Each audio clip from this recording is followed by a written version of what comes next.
السلام عليكم. أعوذ بالله من الشيطان الرجيم. بسم الله الرحمن الرحيم. ربنا أخرجنا منها فإن عدنا فإنا ظالمون. സഹോദരങ്ങളെ, സൂറ അൽ മുഅ്മിനൂനയിലെ ഒരു വചനം മെയ് 4-ാം തീയതി രാഷ്ട്രീയ കേരളം ഏറെ ഉറ്റുനോക്കിയൊരു ഡേറ്റായിരുന്നു. വളരെ ആകാംക്ഷയോടെ പലരും പ്രതീക്ഷയോടെ ആ റിസൾട്ട് വന്നു. റിസൾട്ടിൻ്റെ ഗതി ചിലപ്പോൾ മുന്നോട്ടും പിന്നോട്ടൊക്കെ നിൽക്കുമ്പോഴേക്ക് സ്ഥാനാർത്ഥികൾക്ക് ടെൻഷൻ കൂടുകയും ചാനലുകളിൽ നിന്ന് മിന്നിപ്പോവുകയും ആദിയും ബേജാറുമായിരുന്നു. കാരണം അവസാന നിമിഷം ഔട്ടായി പോകുമോ എന്ന പേടി നിറഞ്ഞു നിന്നിട്ട് അവസാനമാണ് ചിത്തത്തിൽ ഇല്ലാതായി കഴിഞ്ഞാൽ മാത്രമല്ല, തോറ്റവർ പറഞ്ഞു തെറ്റ് തിരുത്തി തിരിച്ചു വരും, തോൽക്കാനുള്ള കാരണങ്ങൾ ഞങ്ങൾ പഠിക്കും, വീണ്ടും വലിയ ഭൂരിപക്ഷത്തോടെ തിരിച്ചു വരാനുള്ള പ്രവർത്തനങ്ങളുമായി കളത്തിലിറങ്ങും. ഇനി തോറ്റാലും ജയിച്ചാലും ചെയ്യുന്ന പൊതുപ്രവർത്തനത്തിനോ ജനസേവനത്തിനോ രണ്ടു കൂട്ടർക്കും തടസ്സമില്ല താറും.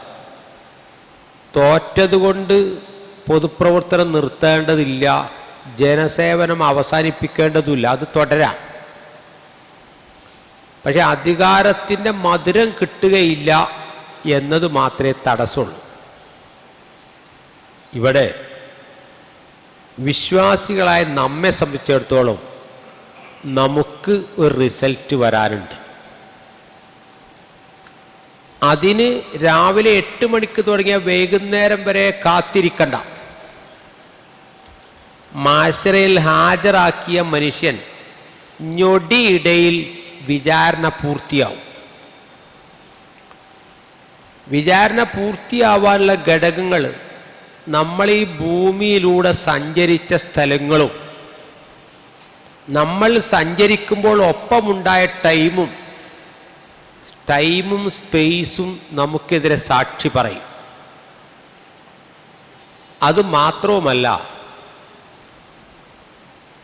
പടച്ച റബ്ബ് നമ്മുടെ പ്രവർത്തനങ്ങളെ ഒപ്പിയെടുക്കാൻ വേണ്ടി ഏൽപ്പിച്ച മലക്കുകൾ അവിടെ പ്രവർത്തന റെക്കോർഡുകൾ സമർപ്പിക്കുകയും ചെയ്യും. അള്ളാഹു പറഞ്ഞു, ആ പ്രവർത്തന റെക്കോർഡുകൾ കയ്യിൽ തന്നിട്ട് പറയും, ഇഖ്റ കിതാബക കഫാ ബിനഫ്സികൽ യൗമ അലൈക ഹസീബ. ഈ ഗ്രന്ഥം വായിച്ചാൽ മതി, നിന്റെ റിസൾട്ട് ഫലപ്രഖ്യാപനം എന്താണ്, എങ്ങനെയാണ്, എവിടേക്കാണ്. ആ ഗ്രന്ഥം വായിക്കുന്നതോടുകൂടി അവൻ തന്നെ പറയും, ചെറുതും വലുതുമായ എല്ലാം പടച്ച റബ്ബേ നീ ഇതിൽ ക്ലിപ്തപ്പെടുത്തിയിട്ടുണ്ടല്ലോ.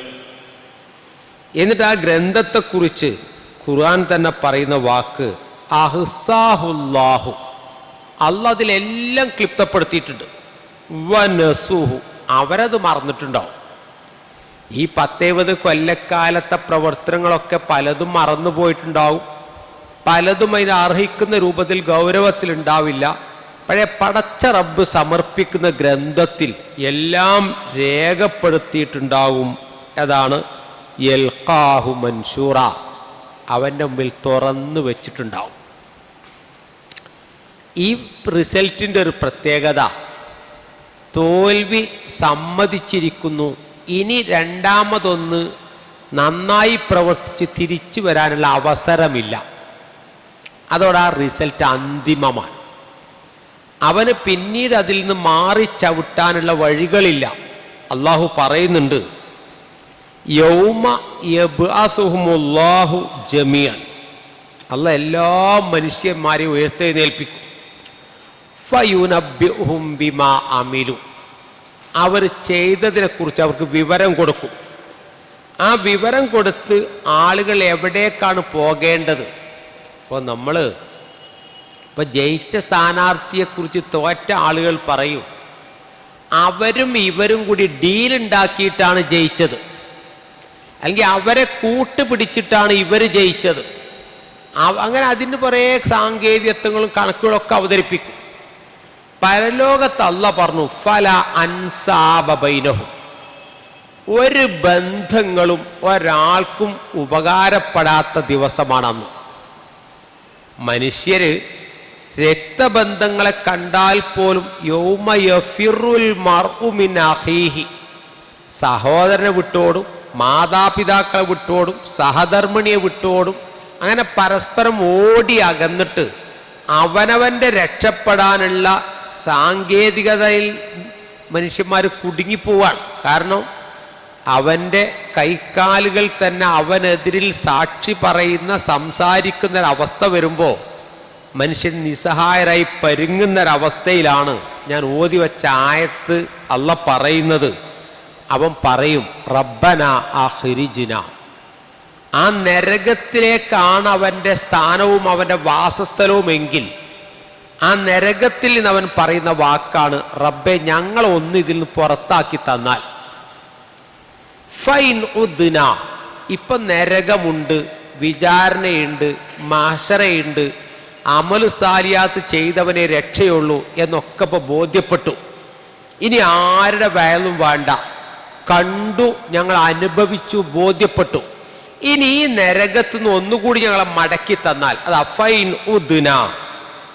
എന്നിട്ട് ഈ നരകത്തിൽ നിന്ന് രക്ഷപ്പെടുത്തി വീണ്ടും ഭൂമിയിലെത്തിയിട്ട് വീണ്ടും പഴയ പോലെ ഞങ്ങൾ ജീവിക്കുകയാണെങ്കിൽ, ധാർമ്മികതയുടെ അതിവരമ്പുകൾ കാത്തു സൂക്ഷിക്കാതെ, ഹക്കും ബാത്തിലും പരിഗണിക്കാതെ, തൗഹീദും ശിർക്കും തമ്മിലുള്ള വ്യതിരിക്തത മനസ്സിലാക്കാതെയുള്ള ജീവിതമാണ് ഞങ്ങൾ ഇനിയും ജീവിക്കുന്നതെങ്കിൽ ഫഇന്നാ ളാലിമൂൻ, അപ്പോൾ ഞങ്ങൾ അക്രമികളായിരിക്കും.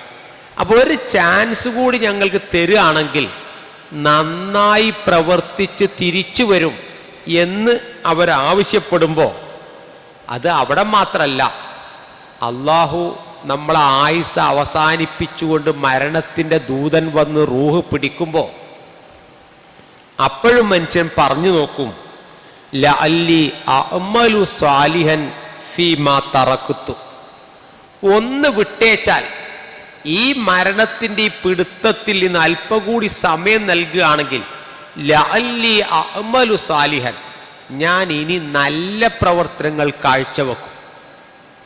എന്നിട്ടോ അങ്ങനെ കാഴ്ചവെക്കുമെന്ന് അള്ളാഹുവിൻ്റെ മുൻനിർത്തി അവൻ പറയുമ്പോൾ അള്ളാഹ് പറയുന്നുണ്ട്, കല്ല ഇന്നഹ കലിമത്തുൻ, അതൊരു വർത്താനാണ്. ഈ മരണത്തിൻ്റെ ഗൗരവമുള്ള അവസ്ഥകൾ അനുഭവിക്കുമ്പോൾ ഉണ്ടാകുന്നൊരു വർത്താനാണ്. മരണത്തിൽ നിന്ന് കുതറിച്ചാടി വീണ്ടും അവൻ്റെ ജീവിതത്തിലേക്ക് അവനെ മടക്കി വിടുകയാണെങ്കിൽ ഈ പറഞ്ഞ മരണത്തിൻ്റെ ഗോഷ്ഠികളൊന്നും ഓർമ്മയില്ലാതെ പഴയ ജീവിതത്തിലേക്ക് അവൻ തിരിച്ചു പോകുമ്പോൾ ആ ജാഹിലിയത്തിൽ അവൻ മുഴുകും. അതുകൊണ്ടാണ് ഈ മരണത്തിൻ്റെ വേദന മാത്രമല്ല, വമിൻ വറാഇഹിം ബർസഖുൻ ഇലാ യൗമി യുബ്അസൂൻ, ഇനി ഉയർത്തെഴുന്നേൽപ്പ് വരെ അവർക്ക് ബർസഖി ജീവിതവുമുണ്ട് എന്നുകൂടി അള്ളാഹു ഓർമ്മപ്പെടുത്തുന്നുണ്ട്.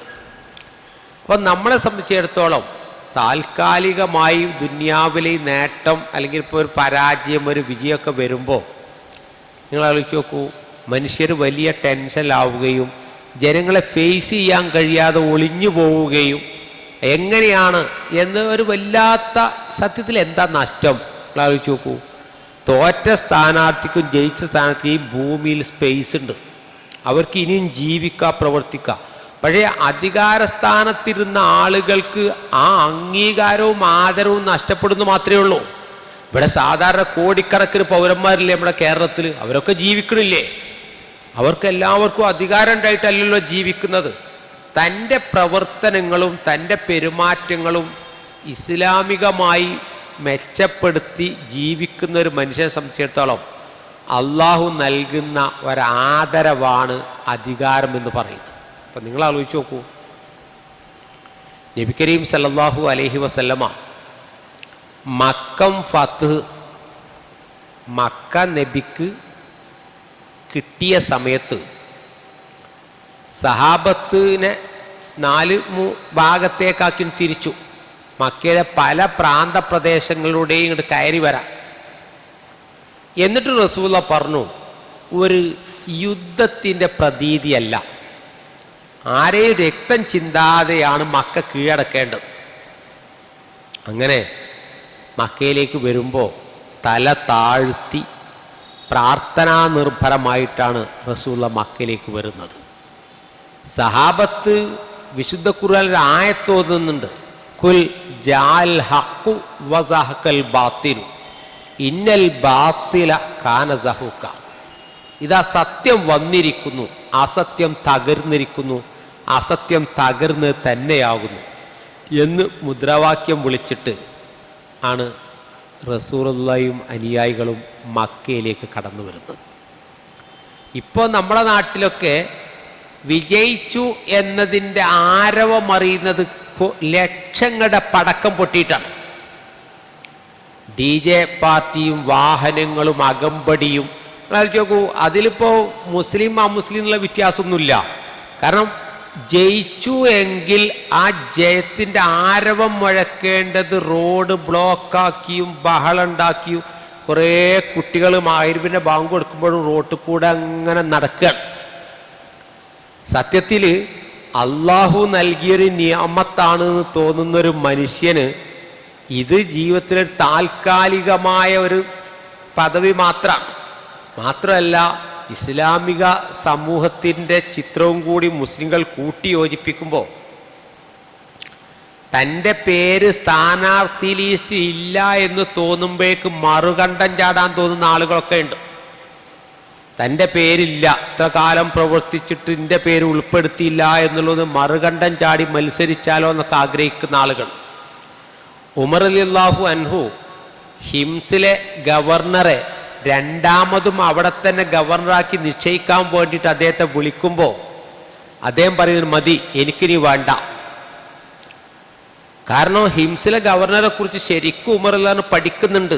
അധികാരസ്ഥാനം ഏൽപ്പിച്ചതിന് ശേഷം അഴിമതി ഉണ്ടായിട്ടുണ്ടോ, അനർഹമായി സമ്പാദിച്ചിട്ടുണ്ടോ, തൻ്റെ സ്ഥാനം കൃത്യമായി വിനിയോഗിച്ചിട്ടില്ലേ എന്നൊക്കെ പഠിച്ചതിന് ശേഷം ജനങ്ങളോട് ചോദിച്ചിട്ടാണ് സഅദിനെ വീണ്ടും അവിടെ തന്നെ പുനഃസ്ഥാപിക്കണം. അപ്പോൾ അദ്ദേഹം പറഞ്ഞു വേണ്ട, കാരണം ഹിംസ് ഒരു സമ്പന്ന പ്രദേശമാണ്, ഞാൻ അവിടെ കഴിച്ചു കൂട്ടിയതിന് വളരെ ഭയപ്പാടോടുകൂടിയാണ്. സാമ്പത്തികത തൻ്റെ ജീവിതത്തിൽ വരുമ്പോൾ തൻ്റെ തഖ്വ ഇല്ലാതാകുമോ എന്ന് പേടിയാണ്. അതുകൊണ്ട് ഒരു ചാൻസുകൾ എനിക്ക് തന്നല്ലോ, ഇനി വേണ്ട. അങ്ങനെ അദ്ദേഹത്തോട് ഉമർ ഖാൻ ചോദിക്കുന്നൊരു ചോദ്യമുണ്ട്, എല്ലാവരും കൂടി എന്നെ അധികാരിയാക്കിയതിന് ശേഷം ഞാൻ പറഞ്ഞപ്പോഴൊന്നും കേൾക്കാത്തൊരവസ്ഥ ഉണ്ടായിട്ടുണ്ടോ എന്ന്. അങ്ങനെ അദ്ദേഹത്തെ ആ സ്ഥാനത്തേക്ക് തിരിച്ച് വീണ്ടും ഗവർണറാക്കി വിടാൻ ഉമറിൻ്റെ അധികാരത്തിൻ്റെ ചെങ്കോൽ ഉപയോഗിക്കുന്ന അവസ്ഥ എത്തിയപ്പോഴാണ് അദ്ദേഹം പിന്നെ പേടിച്ചത് ഏറ്റെടുക്കുന്നത്. ഞാൻ സൂചിപ്പിക്കുന്ന എന്താ കാര്യങ്ങൾ, അത് ഒരമാനത്താണ്. താൻ ഭരിക്കുന്ന സമയത്ത് ആഹാരം കിട്ടാതെയും കഷ്ടപ്പെട്ടും ഒരാൾ ബുദ്ധിമുട്ടുമ്പോൾ അതിൻ്റെ പേരിൽ അള്ളാഹുവിൻ്റെ കോടതിയിൽ സമാധാനം പറയേണ്ടി വരുമല്ലോ എന്നുള്ള ബേജാറായിരുന്നു അധികാരസ്ഥാനത്തെത്തുമ്പോൾ ഉണ്ടായിരുന്നത്. അപ്പം അവിടെ നമ്മെ സംബന്ധിച്ചിടത്തോളം നമ്മൾ ജയിക്കുമ്പോൾ നമ്മുടെ ജീവിതത്തിൽ ഈ പരലോകത്തുള്ള ജയമാണ് നമ്മുടെ ജയം. ഫഅമ്മാ മൻ ഊതിയ കിതാബഹു ബിയമീനിഹി, വലത്തെ കയ്യിൽ ഗ്രന്ഥം കിട്ടുമ്പോൾ ഫയഖൂലു, അവൻ പറയും, ഹാ ഉഖ്റഉ കിതാബിയ, വരൂ എൻ്റെ ഗ്രന്ഥം ഒന്ന് വായിച്ചു നോക്കൂ. ആ സന്തോഷത്തോടെ നമ്മുടെ റിസൾട്ടിനെ സ്വീകരിക്കാൻ കഴിയുന്ന ജീവിതം. എന്നിട്ടോ ആ ഗ്രന്ഥം വലത്തെ കയ്യിൽ കിട്ടുമ്പോൾ അവൻ പറയുന്നൊരു വാക്കുകൂടി ഖുർആൻ പറയുന്നുണ്ട്, ഇന്നി ലനൻതു അന്നി മുലാഖിൻ ഹിസാബിയ, അള്ളാഹു ഭൂമിയിൽ എനിക്ക് അനുവദിച്ച സമയമത്രയും ഈ വിചാരണയെ നേരിടേണ്ടി വരും, കണ്ടുമുട്ടുമെന്ന് പ്രതീക്ഷിച്ചുകൊണ്ടാണ് ഞാൻ ജീവിച്ചിരുന്നത്. എത്ര കാലമാണോ എനിക്ക് അള്ളാഹു ഭൂമിയിൽ അനുവദിച്ചത്, ആ അനുവദിച്ച കാലം അത്രയും റബ്ബെ ഒരു വിചാരണ ഉണ്ടാവുമല്ലോ. അവിടെ കയ്യും കെട്ടിന്ന് പറയേണ്ടി വരും, പെട്ടെന്ന് നമ്മുടെ റിസൾട്ട് വരും, ഇനി തെറ്റ് തിരുത്താൻ സമയമില്ല, അങ്ങനത്തെ ഒരു അവസ്ഥ വരും. മാത്രമല്ല ആ വിജയിച്ച് കഴിഞ്ഞാലോ ഫഹുവ ഫീ ഈശത്തിൻ റാളിയ, അവൻ തൃപ്തിപ്പെട്ട ജീവിതത്തിലാണ്, ഫി ജന്നത്തിൻ ആലിയ, ഉയർന്ന സ്വർഗത്തിലുമാണ്. അപ്പം ആ സ്വർഗത്തിലേക്കുള്ള മാത്സര്യവും അത് നേടിയെടുക്കാനുള്ള ത്വരയും അത് നഷ്ടപ്പെടാതിരിക്കാനുള്ള വ്യഗ്രതയും അത് ജീവിതത്തിൽ ആത്യന്തികമായ ലക്ഷ്യമായി വിശ്വാസികളെ നമ്മൾ മുന്നൊരുക്കം നടത്തുമ്പോഴാണ് ജീവിതം ഏറെ ഹ്രസ്വമാണെങ്കിലും ആനന്ദകരമായി മുന്നോട്ട് കൊണ്ടുപോകാൻ കഴിയുക. അതിനുവേണ്ടി പ്രവർത്തനവും പ്രാർത്ഥനയുമായി മുന്നോട്ട് പോവുക. പടച്ച റബ്ബ് തൗഫീക്ക് നൽകി അനുഗ്രഹിക്കുമാറാകട്ടെ. റബ്ബന ആതിന ഫിദ്ദുനിയ ഹസന വഫിൽ ആഖിറതി ഹസനതൻ വഖിന അദാബന്നാർ.